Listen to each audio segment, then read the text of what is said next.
Bonjour à tous, avec l'aide de Dieu, nous avons appris le chapitre 40 du prophète Yecheskel, dans la majorité du chapitre. Aujourd'hui, nous allons conclure le chapitre, on en est à verset 47, ce que nous avons étudié. On va le Oulam, donc c'est l'entrée, cet endroit-là, l'entrée dans la troisième partie du Beth Hamikdash, si on peut dire la troisième partie. Donc ce qu'on avait vu déjà dans le passé, c'était ces côtés-là, donc qui sont appelés la Ezrat Nashim, ou bien la Hazara Achitzona, donc le parvis des femmes, ou bien le parvis extérieur. Puis, on en est ici en train de discuter de la Hazara Apnimit, donc du parvis intérieur, qui s'appelle aussi la Ezrat Israël, donc le parvis des Israël, donc des Juifs en général. Et là, on va commencer juste à rentrer dans cette partie-là, qu'on appelle le Oulam, si on peut appeler ça un hall, avec les escaliers qu'il y a ici, et encore quelques détails sur les mesures de cet endroit-là, de la Hazara Apnimit, de la Hazara intérieure. Juste pour avoir une autre idée avec une autre image. Donc on a aussi la même chose encore une fois ici, la Ezrat Nashim là sur le côté. On a ici la Hazara Apnimit, donc qu'on appelle aussi Ezrat Israël, donc le parvis, et ici le parvis des femmes, et là le parvis des hommes. Puis ici encore une fois là, ce qu'on va étudier aujourd'hui, c'est le Oulam, avant de rentrer dans le Heichal, dans lequel il y aura le Saint et le Saint des Saints, ce qu'on voit en petit ici, on verra plus tard. Donc ici on a le petit Mizbeach, l'autel des encens. Après sur le côté, on a la Menorah, le candélabre, et la table, le pain de proposition. Et puis ici après dans le Saint des Saints, on aura l'arche avec les tables de la loi et les chérubins qui sont au-dessus. Mais encore une fois, ce qu'on va s'arrêter, c'est sur cet endroit-là, qu'on peut voir aussi sur cette image-là, un peu la même idée, mais on voit ça en noir sur une autre forme. Et pour toujours avoir d'autres images, c'est bien pour l'imagination. On peut voir aussi donc la même chose ici. Donc ça, ici on l'appelle clairement Ezrat Israël. Donc c'est le langage de Rashi en tous les cas. Donc Ezrat Israël, Hazara des Juifs. Encore une fois, donc ici, donc ça, l'entrée du côté est, après du côté nord et du côté sud. Donc voyons sur le texte. Donc Vayamod et Chatzer. Donc le prophète de l'ange, il a mesuré devant le prophète Yecheskel la cour. Donc il s'agit bien de la cour donc intérieure Ezrat Israël.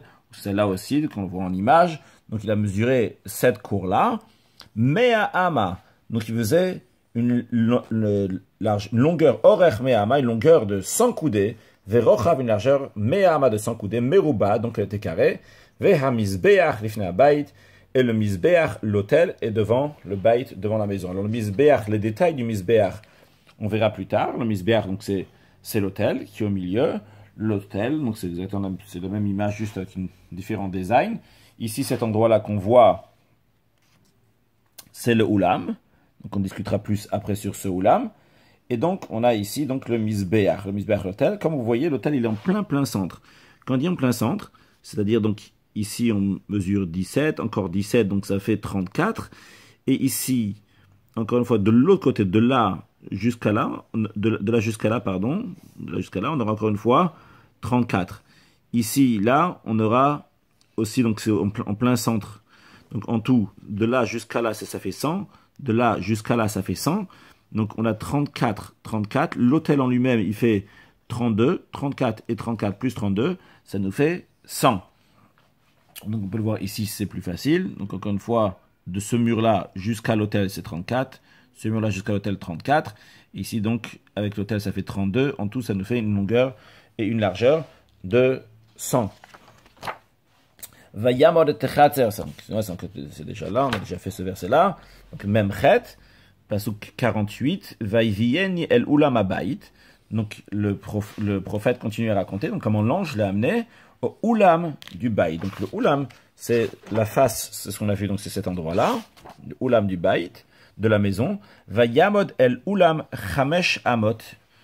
Il a mesuré donc le Oulam 5 coudées mipo d'un côté, les chamesh amot mipo, et 5 coudées de l'autre côté. Alors, de quoi s'agit-il qu'il a mesuré 5 coudées? Les 5 coudées qu'il a mesurées, c'est cet endroit-là. Donc, on est ici, là, au bout, ce que vous voyez ici, il y a des marches là qui dépassent, c'est ces marches qu'on voit ici. Dans le commentaire de Rashi, donc il y avait 12 marches ici.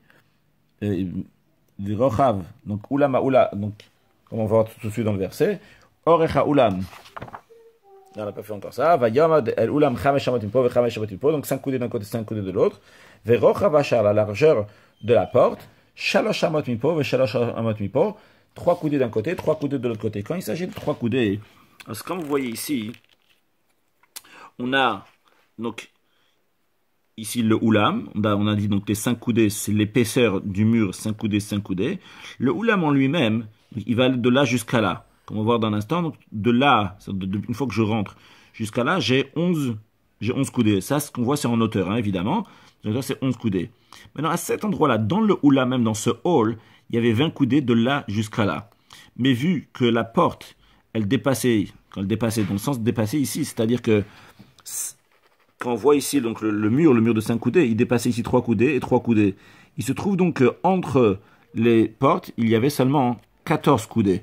Donc c'est ce qu'il dit dans le verset, que le orech ha'ulam, la longueur du oulam, donc du oulam, c'est ça, de là jusqu'à là, cet endroit-là, c'était esrimama de 20 coudées, verochav, et une largeur, donc une largeur de là jusqu'à là, c'était ashtres ama, 11 ama, ou ba ma'alot asher ya'alu elav, avec les marches avec lesquelles on montait dans le oulam.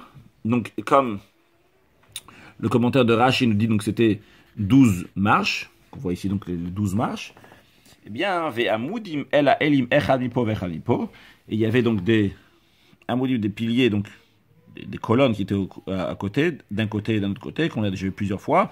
Ces colonnes, en principe, c'était de 60. Et ici, donc, la porte a été de 50. En tous les cas, il n'y a pas écrit clairement qu'elle était d'après 50, mais d'après le Ramchal, toutes les portes, ils étaient comme ça, donc de 50 coudées. Ici, encore une fois, on voit les marches ici, et on voit aussi donc l'intérieur du oulam, en design ici. Encore une fois, la même idée ici. On voit les marches, après on voit les poutres là de chaque côté, et comment on rentre dans le oulam. Ici aussi, on peut le voir en petit ici à cet endroit-là, après le misbéach, comment on rentre à l'intérieur du oulam. Et encore un dernier design, ici aussi, ou bien là. Juste à noter qu'il y a certaines choses qui ne sont pas dites clairement, mais qui étaient aussi, comme par exemple ici, on voit le kior. Le kior qui était donc un bassin avec lequel il y avait des robinets, et dans lequel donc, les Kohanim devaient se laver avant de commencer le travail. Et donc à côté, il y avait de l'eau dans laquelle on mettait ce kior-là pendant la nuit à l'intérieur. On le faisait descendre à l'intérieur. Donc c'est des choses qu'il y avait, et qui sont évidentes, et d'ailleurs comme beaucoup d'autres choses qui ne sont pas mentionnées dans le prophète Yecheskel, mais que la Torah le dit clairement, et qui seront aussi dans le troisième temple. Donc voilà, donc c'est ça pour aujourd'hui. Donc l'entrée dans le Oulam, avec l'aide de Dieu. Après on continuera l'entrée dans le chapitre 41, quand on va rentrer, un avant-goût de ce qu'on va voir. Donc on aura, donc là c'est l'entrée dans le Heichal, le Saint, là on voit le petit hôtel, et après derrière ici, là, on va rentrer dans le Saint des Saints. Et si vous vous demandez a priori pourquoi on nous parle de ça, de toute façon on n'est pas Kohanim, on ne pourra même pas rentrer, eh bien, à savoir que le Rabbi nous dit dans Parashat Acher Hidoshim, dans Tafshin Nun Aleph en 1991, que le Midrash nous dit qu'à chaque instant que Aaron voulait rentrer dans le Saint des Saints, il pourrait rentrer. Et lorsque Mashiach va venir, ça veut dire que le niveau du Kohen Gadol, c'est le Saint des Saints. Et comme tous les sujets de Torah, c'est un enseignement pour chaque juif, que tous les juifs sont des grands Kohanim. Et justement, lorsque Mashiach va venir, chacun pourra avoir ce niveau-là.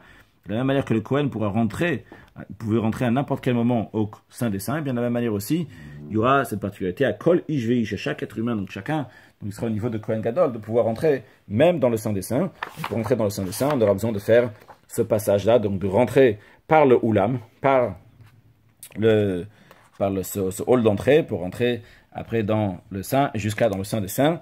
Excellente journée à tout le monde. Mouche, quand tu dis excellente journée? Excellente journée.